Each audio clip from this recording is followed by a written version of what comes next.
তো আমি একটু বলি যে আমি বাংলাটা কিভাবে পড়াবো। তোমাদের ম্যাক্সিমাম সিনিয়র ব্যাচের স্টুডেন্টরা এই লাইভটা দেখতেছে, যেটা দেখে বোঝা যাইতেছে প্রত্যেকটা পরিচিত ফেস আর কি কমেন্ট করতেছে। আমি একটু আগে বলে নেই, হ্যাঁ। এবার কিন্তু আমরা হাইব্রিড মডিউলে যাইতেছি। হাইব্রিড মডিউল মানে কি, আগে আমরা শুধু লাইভ ক্লাস নিতাম, এখন বাচ্চারা অনেকে বলে যে লাইভ ক্লাস খুব ডিস্ট্রাকটিভ হয়, কারণ হচ্ছে কমেন্ট, তোমাদের হচ্ছে এক একজনের কমেন্ট এক এক রকম হয়, একজনের সাথে আরেকজনের জ্ঞানজাম লেগে যায়। তো এই কারণে হচ্ছে রেকর্ডেড ফরমেশনটা তারা খুব পছন্দ করে। তো আমি আগে একটু বলি মডিউলটা, আমিও লাইভ আর রেকর্ডেড দুইটা অপশনই তোমাদের সামনে খোলা রাখলাম। মানে এভাবেই আমি ক্লাসগুলো দিতে থাকবো তোমাদেরকে। তোমরা জানবা যে কোন ক্লাস লাইভে হচ্ছে, কোন ক্লাস রেকর্ডেড হচ্ছে, এটা বহুত আগে থেকে তোমরা জানতে পারবে আর কি।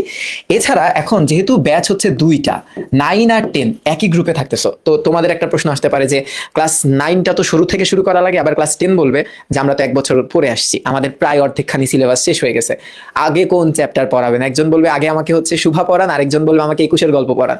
তো এই ক্ষেত্রে এই প্যাচটা দূর করার উপায়টা কি? Archive class. কারণ গত ব্যাচের যে আর্কাইভ ক্লাসগুলো আছে, তোমরা কিন্তু পুরা সিলেবাসের আর্কাইভ ক্লাস পেয়ে যাচ্ছ আমাদের ওয়েবসাইটে, একদম সবগুলো আর্কাইভ ক্লাস। ঠিক আছে, সেটা বাংলা ফার্স্ট পেপার হোক, বাংলা সেকেন্ড পেপার হোক, বিজিএস হোক, কিংবা আমি যে সাবজেক্টগুলো আসলে তোমাদেরকে নিয়ে দেই আর কি। তো এই দুইটা হচ্ছে ওভারঅল আমাদের প্ল্যাটফর্মের ফিচার আর কি।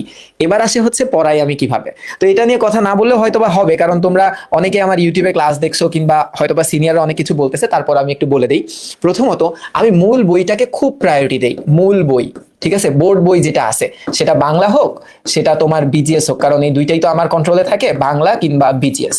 মূল বইটাকে আমি খুব প্রায়োরিটি দিই, কারণ এই মূল বইটাকে আমি এমন ভাবে তোমাদেরকে লাইভে অথবা রেকর্ড ক্লাসে পড়াই দিই, যাতে করে কোন লাইন কয়ের জন্য ইম্পর্টেন্ট, কোন লাইন ক্ষয়ের জন্য ইম্পর্টেন্ট, এবং এই পুরা রচনাটা পড়ার পর যে টাইপ ভিত্তিক, তোমার কি বলে এটাকে, টাইপ ভিত্তিক যে উদ্দীপক গুলা থাকে, হ্যাঁ, উদ্দীপক, সেগুলা কিন্তু আমি সমাধান করাই। তোমরা এফআরসির সিনিয়রদেরকে একটু জিজ্ঞেস করতে পারো যে পুরা চ্যাপ্টারটা আমি 3টা সৃজনশীল কিংবা 2টা সৃজনশীলের মাধ্যমে কিন্তু কমপ্লিট করে করে দেই আর কি, বা দেওয়া শুরু করছি আর কি। তার মানে দেখো মূল বইটা কিভাবে দাগায় পড়ানো হয়, এটা আমার কাছে এই পিসিতে যেটা আছে আমি সেটাই দেখাই। ধরো এখানে তোমাদের বড় ভাইয়াদেরটা আছে, ইবিআরটা আছে, আমি ইবিআরটাই তোমাদেরকে একটু দেখাই। দাঁড়াও 1 মিনিট। দেখো এখানে একটা দাগানো বই কেমন হয় আসলে বাংলার ক্ষেত্রে, চিন্তা করো। তোমরা আবার বলবা কি ঘিজিবিজি করে রাখছে, আসলে ব্যাপারটা ঘিজিবিজি না, তুমি যখন জুম করবা তখন পুরো ব্যাপারটা কিন্তু খুব সুন্দর মতো দেখতে পাবা। দেখো এই যে একটা বই, হ্যাঁ, একটা কবিতার বই, এই কবিতার বইটারে যদি আমি জুম করি, দেখো প্রত্যেকটা শব্দের নিচে কিন্তু সে সকল শব্দের অর্থগুলা দেওয়া আছে, কোন লাইন কয়ের জন্য ইম্পর্টেন্ট, কোন লাইন ক্ষয়ের জন্য ইম্পর্টেন্ট, এগুলো কিন্তু পাশে পাশে দেওয়া আছে। তার মানে তোমার আলাদাভাবে গাইড টেস্ট পেপার এগুলোর কিন্তু প্রয়োজন আমি মনে করতেছি না, দরকার আছে। কারণ তুমি তো জানোই, তুমি বইটা খুললেই পরীক্ষার আগে একবার রিভিশন দিলে কিন্তু তোমার সব পড়াটা কমপ্লিট হয়ে যাচ্ছে। সো এইটা একটা আমি মনে করি যে একটা এক্সেপশনাল দিক হতে পারে তোমাদের। এবং তোমাদের ক্লাসে কিন্তু ওই যে থাকে না যে মানুষ বলে ভাই আমি বই দেখে বুঝে যাই ওটা আসলে কার স্টুডেন্ট, এরকম তোমাদের সিনিয়ররা বলে আর কি। তো তোমাদের সাথে এরকম হবে ইনশাল্লাহ।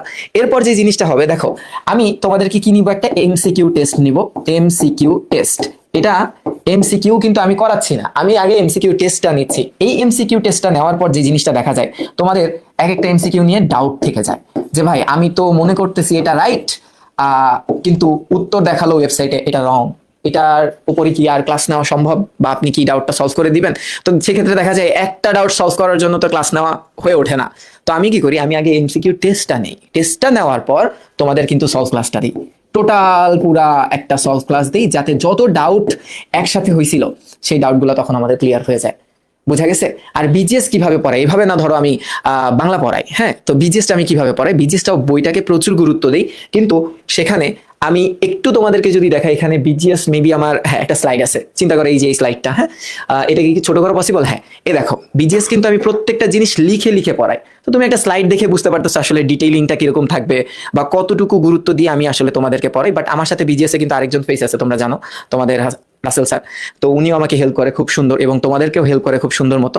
তো আমরা দেখা যায় যে বিজিএস এর চ্যাপ্টার হচ্ছে 16টা, 12টা চ্যাপ্টার দায়িত্ব আমার, মানে 75% আমার কাছে থাকে, আর বাকি 25% রাসেল স্যার নিয়ে থাকেন। আর রাসেল স্যার হচ্ছে যেহেতু এনভায়রনমেন্টাল সায়েন্সে পড়ছে, ভূগোল নিয়ে পড়ছে, তার স্পেশাল যেই চ্যাপ্টারগুলো আছে ভূগোল রিলেটেড কিংবা ইকোনমিক্স রিলেটেড, সেটা রাসেল স্যারই কিন্তু নিয়ে থাকে। সো তোমরা একটা স্পেশালিস্টই পাচ্ছ বলা যায়।